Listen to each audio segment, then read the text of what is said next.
Welcome to another edition of the Daily Night. I am your host, Brian Smith, and I am joined by Stephen Leonard. Once again, my friend, we are back to talk a little UCF football, but this time on the Tuesday Recruiting Podcast, it's going to be a little bit different. It's the prevailing thought around college football that we're going to discuss.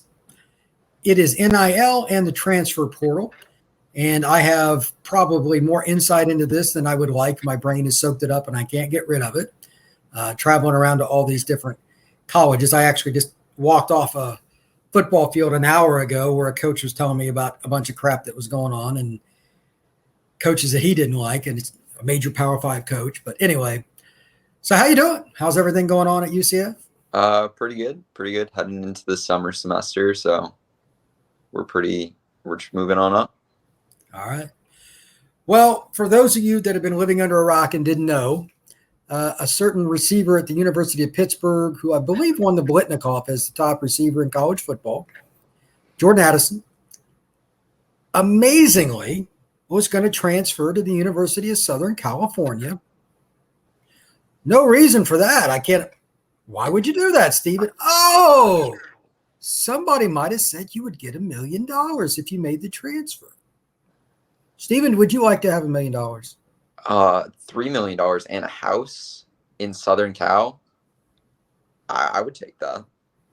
Stephen, I think you're that kind of guy. I do. Anyway, the whole point of this, NIL was devoted to the concept of a player staying at school X. They do well. One of the local entities or an alum or something sets up a situation where that young man or young woman can make money off name, image, and likeness. Pretty straightforward. But because the NCAA is run by fools, they did not set up any parameters. You and I were discussing this off air. Who could have possibly thought that somebody might use this device called a cell phone? You've heard of those. And call somebody, maybe a contact with a player at another school, and tell that individual, you know what, if this kid were to hop in the portal and hop on over to us, we would hook him up with X amount of dollars, a car, a job for mom, whatever. Nobody saw that coming. I mean, who could? Who could predict that? I mean, in other words, the NCAA is a bunch of idiots. That's really what this comes down to. USC, and it's just blatant, tried to get that kid. They also tried to get Xavier Worthy. They're not the only ones. I'm just using them as an example, but Lincoln Riley is scum to me. He's just one of the scum because there's a bunch of them. But he doesn't even care. And the ironic thing from talking to you earlier, he was really weird about the whole transfer thing a couple of years ago when he was at Oklahoma. But now he's trying to poach kids before they even get in the portal from other schools. Stephen, what do you think about that? So he's been complaining about the transfer portal when it doesn't work for him, especially Baker Mayfield when he was going to Oklahoma. He's very adamant that Baker should have been able to play immediately. Big 12 had a rule where you can't transfer in conference. And then he blocked 2 quarterbacks from transferring in conference. Chandler Morris, and I forget the West Virginia quarterback that he blocked. And there you go. That is the proverbial pot calling the kettle black. What are you doing? I mean, can you say hypocrite enough times? I mean, it's just pathetic. Number one, Lincoln Riley's a pretty good coach. I think he's a little overrated because his defenses always stink. But to make up for all the inefficient situations, the USC's roster is pretty messed up. I think they're right around 15 transfers.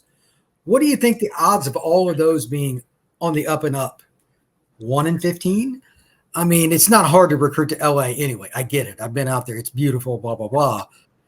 But if you're offering kids 6 and 7 figures to get in the transfer portal, why recruit high school kids? I'll just watch college film. See, your kid's good, and I'm just going to buy him. Lincoln Riley, scumbag of the year. And he's unfortunately one of many. Here's the deal. Right before we came on, I was scrolling Twitter, and Paul Feinbaum, for those you don't know, he's a big SEC honk, but Paul knows about everybody. When he goes to an Alabama home game, he stays at Nick Saban's house. It doesn't get any more close-knit than that. Literally stays at Nick's house. And he made mention that everybody's cheating, and the reason is the NCAA doesn't want to get involved. That is your job. Literally, you're a cop without a gun. by choice. I mean, it's just dumb. So the NCAA just doesn't want to wash away any of their own money.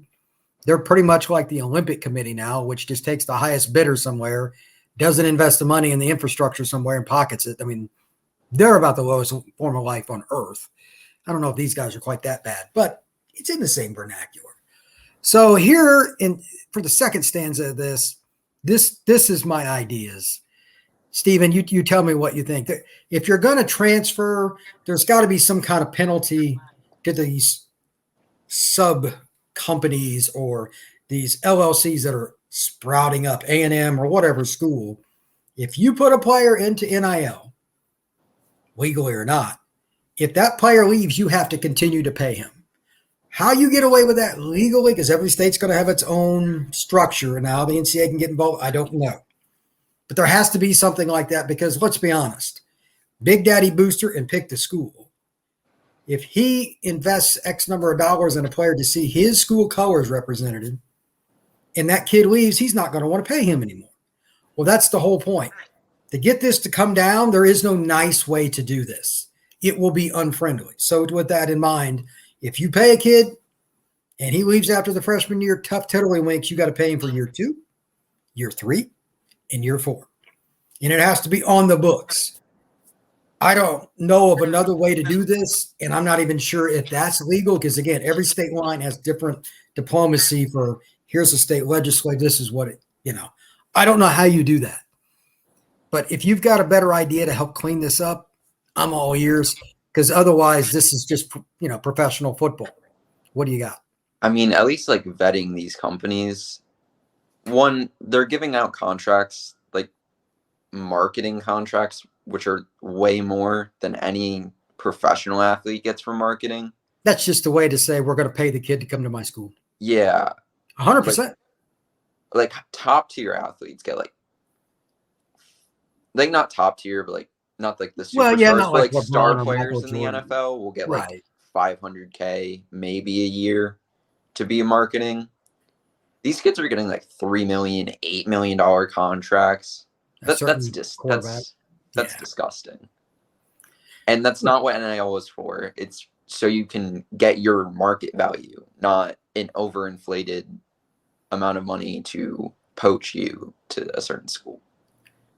The kid you're talking about with the $8 million is Nico, the quarterback out of California that's signing with Tennessee. I met him. Big arm, high school prospect. Here's the thing, and this is the same principle, but a kid in high school, not at a college. NIL is designed for the kid already in school. Yeah. Everybody that's using that in advance, that is 100%. No ifs, no ands, no buts. Cheating, period. It is 100% an inducement. If you give him and begin the conversation after he enrolls, which nobody is, then it's legal. The NCAA is a bunch of you-know-whats. And at some point, the only real question is, and this is the history of the NCAA I'm using here. When I was in grad school, I studied cheating. There's a big paper I did on SMU and Miami and Southern Cal and a lot of schools. They always, out of the blue, will pick somebody to make an example of them and drop the hammer. It is random as all get out. It's been Oklahoma in the past. It's been SMU. It's been Michigan State. It's been Miami. Who's it going to be? And to quote Feinbaum, everybody's cheating. That's not a good sign, because they just don't fear the NCAA. So let's turn this into the following question. And I brought this up at a podcast a couple of weeks ago when a certain receiver at UCF suddenly jumped in the portal. Look, he went all the way through spring and had a hell of a spring game. And then all of a sudden he's in the portal. Now, maybe he was going to leave anyway. I don't know. I believe he was going to leave anyway. Yeah. It's just odd that he went through spring. I think he's going back home. I was told he's not going back to Texas. Oh, really? I thought he was going to TCU. Now, that was a week or so ago. Things could have changed because he's from the Dallas area, and that would make sense. Yeah, he's from Fort Worth, exactly. So. Yeah, I mean, it doesn't matter where he goes to school as long as they have a decent quarterback. Yeah. So, and that's fine. But I thought he was going to end up at UT or something like that, and they will buy anybody. The money at UT is insane. It's a great school, but that's not why a certain receiver would be going there. And I'm just like, I wonder if he got a few phone calls prior to even entering his name. And the answer to that is, I know he did. And this is the problem. When a school is not trying to buy other kids, I'm not saying UCF doesn't do anything with NIL because they've got their own in-house company. I forget the name of it. They already announced it. They do. But UCF is not going to pay the way like Alabama, Texas, or USC do. They're just not. Yeah.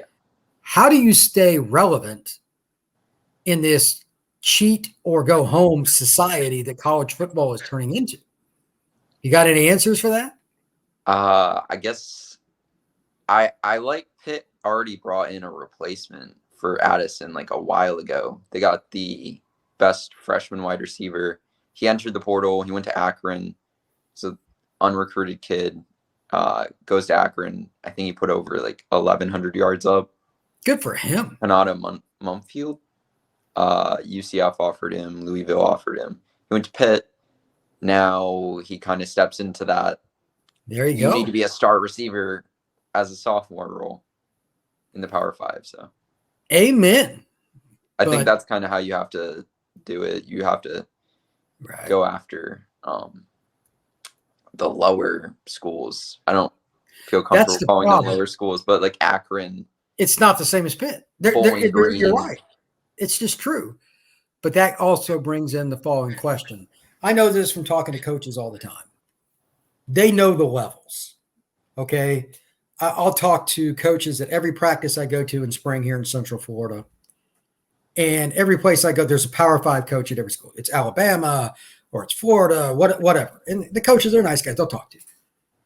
They know in certain towns, if a school X offers a kid, you're in trouble. And Alabama is one of those, most schools, if they offer a kid and they see Alabama offers, they get worried because it's just the automatic, we're in trouble. Well, that's not always the case, depending on the state and the circumstance, et cetera. But by and large, there's about 5 of them. Well, what's to say that when they start consistently doing this, is just starting. Remember, this has only been around about a year. In a year or two, once these schools get really good at it, assuming the NCAA doesn't change something, what's to say the only thing left for, like what you were just saying, somebody at Pitt, maybe it's not even a coach. Maybe it's a booster gets really teed off and they start going and doing it. Hell, the school doesn't even know about it. I guarantee you that's already started in some capacity because they want to win. Yeah. And then the little school, like some kid that goes to Savannah State, grows 3 inches right after he's done with high school, and all of a sudden they've got a 6'2" receiver that can fly. He ain't going to stay at Savannah State very long. You know what I mean? Or whatever. It's not fair to them. But do you really think Georgia or Florida's not going to offer that kid off the record? Are you freaking kidding me? They do not care in the Southeastern Conference. The old saying is, if you're not cheating, you're not trying. Literally, that is the saying. So I don't see how this ends pretty for the NCAA. It's a matter of when, not if. They're going to have to drop the hammer, and they're going to look bad no matter what they do, because whoever the school, I have no idea. Everybody in their fan base is going to say this fall. Why'd you pick us? And it's a legitimate question because we all know that everybody else, by and large, is doing it. So what do you think to that? I mean, I think you dropped the hammer on Tennessee. They're already under investigation. Like it's easier to just drop the hammer on them when they're already. It's a different scenario, though. I mean, they put cash in McDonald's bags. That is beyond moron. I mean, I can't even define that. It wasn't the best decision, to be nice. There's no defining how bad that is. It's not possible. Yeah, it's just not possible. They're already under investigation, so it's probably the easiest to drop the hammer on them. Oof, brutal. What are the odds if they drop the hammer before Nico signs, he still goes to Tennessee? 0. Probably not. Yeah, that's right. He'll end up at Oregon or somebody else, but he ain't going there. Yeah, anyway, the point is somebody needs to get caught directly related to tampering. Let me be specific. And it's going to be ugly because I can just tell you from knowing a lot of college coaches, they all know each other in some capacity. They may not like each other, and a lot of them do not. It's a small world, and there's a lot of fragile egos. Coaches are extremely thin-skinned by nature, most of them. So, like Norduzzi, he doesn't even have skin. Like he just, he just hates everything. He's mad at himself. He's mad at everybody. He tried to steal his best player. Can you imagine the phone conversation when he picked up the phone to call? Are you kidding me? For those of you who don't know, he called USC to get mad at Lincoln Riley. I would love to hear that conversation. Oh, dear God. I mean, there is evidence of Addison being he was on USC's campus before he entered the portal. Look, there's no doubt of that. USC is scum with this. The administration can deny all they want. Lincoln Riley can deny all he wants. He is scum. I am done with him. I have no interest in him. Yada, yada, yada. That being said, who drops the hammer from the NCAA? It's the only thing that matters. Unless, and this is also the other part of this, you mentioned finding out if these companies that are LLCs are legitimate. There are two entities in the United States that are three-letter acronym that you never want to hear involved with your life. FBI, IRS. Both of those could get involved with this because when you're handing out money, if it's in any way illegal, like a shell company, where's the taxes? That's where the IRS is involved, and FBI, illegal money. They do not care if you're working for USC. They do not care if you are working for Tennessee or a booster thereof. They will come to your house and cuff you in front of your kids. They do not care. That it's going to take something embarrassing to happen, and it might happen from the government to set the NCAA free and say, oh, maybe we should do something before they show up at our doors for not doing our jobs. Because who's to say they're not on the take? And that I'm flat out calling it out. Somebody there is on the take for letting this crap go. Prove me wrong. Do you have any doubts in your eyes on that? It's very suspect that Mark Emmert announced that he was retiring like 2 weeks ago. Shocker.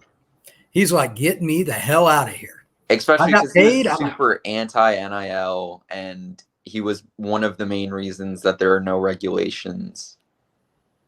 It's pretty suspect. The two don't go together. If you're anti-NIL, you'd want a bunch at least to make it work right. But he wants it to fail, is the theory. Oh, he's doing a good job if that's he's doing a very good job of not being the commissioner. That's like having a basketball game and not having officials. That's pretty much what we have here. There's going to be fouls. So I mean, at least you call your own fouls then. Well, apparently Pat Norduzzi called one on the other team. Way to go, Pat. So here's my last point on this, and then I'll let you have your parting shot as well. There's going to be something really bad happen to an individual at some point. Some shell company or whatever is going to get the IRS phone call, or they're just going to show the hell up. Literally, when they find out it's a crappy, not really company, and some kid made $300,000 and he was only reported for like $50,000. So he owes taxes on an additional $250,000 that he didn't, and it was 5 years ago. How do you think that's going to turn out for that kid? Yeah, the IRS does not play with money. No. And when they cuff him and it's on television, how good is that going to look like? It's some inner city kid or something that gets stuffed and cuffed because they didn't shut down the shell companies or have, as you said, some kind of parameters, some kind of ruling, whatever word you want to use. Sounds pretty simple, but they don't have any. It's going to happen. It's going to happen to some rich white kid too. And they're not going to care either way. They just look at it, yes or no. If you did it in the yes checkbox, stuff him and cuff him. You know what I mean? That's it. They don't care. That's going to happen. And the ESPN does those 30 for 30s. This is coming sooner than later. Maybe like 5 years from now, we're going to have some guy. You're going to be at 3:00 hanging out with your buddy, having a beer on a Friday, leaving work early. And you're going to see a thing come across the screen at the local bar. So-and-so arrested, didn't pay his taxes from NIL. It's coming. Just something that simple because they used fake money totals and they find out about it. There's a million things that are going to go wrong with this. I mean, I've like worked on documentaries in the past. This is 100% something that I have on the back burner. Oh yeah, for like be 3 fun. years from now, Sure. where I can like put out an actual good documentary instead of like the 10-minute things that I've done before. How many hours do you want? I mean, there's really no limit. Being serious. This is like a series of documentaries. Yeah. This isn't even just one. Because there are, for those that don't know, 130 schools in Division I football. There are 65 schools in Power 5 football. How many of them are dirty? 50? And 130 is just FBS too. You have like Jackson that's State, not counting. Yeah, that's what I mean. FCS. You know, you have the historical black schools, you have Division II, etc. As goofy as this might be, and I'm not kidding, somebody at a Division III school that, I mean, they'll have like one kid every 10 years that goes to the NFL from. Who's to stop them from trying to get a kid to transfer? Maybe with 20, a Warrior comes out of some Division III school in Ohio. They want to get a kid to transfer. You're not playing much at Iowa. You're never going to make it to the NFL anyway. Why don't you transfer over here and be our star? There's no end to what it could be. That would be funny in a lot of ways, but you know what I'm saying? Why would that not happen? I mean, D3 kids don't get scholarships, so like that actually makes a lot of sense. 20 grand to a kid that's got to pay some. Hell yeah. And I get it. Some of those schools are excellent institutions. Yeah, I looked into you. But they do not go cheap. They do not go cheap. A lot of them, we're talking 30, 40, 50 grand a year. Good luck. If Chicago's 42 for out of state. And that's to live in one of the most expensive places on earth. Good luck to you. That's Chicago's tax rate's like 10 and a half, 11. It's awful to live. They got the first Heisman winner though. Yeah. Fantastic. But the bottom line with this, it's going to get worse until the NCAA stops being a bunch of sissies with this and actually does their job. They need to set definitive parameters, post haste, and actually there's no way around the following. Numerous schools need to be busted. Not like one. Numerous. And yes, that means attacking some of your own cash cow. It is what it is. And that, of course, is the problem. And that's why I think several people at the NCAA in some way, shape, or form are literally on the take. You're not convincing me they don't have evidence to bust some schools with just the NIL tampering alone, not to mention the backdoor cheating. I don't want to hear it. I mean, there's evidence that Nebraska outbid Texas for a player. That doesn't surprise me with Nebraska's boosters. Oh, hell no. That doesn't surprise me at all. But they have nothing else there in that state. Set in stone to go to Texas and then decided, I'm going to go to Nebraska and get paid. Right? I get it for the kids' sake, but I mean, is there any doubt there's cheating there? Is there any doubt the IRS should be involved? Nope. Yeah.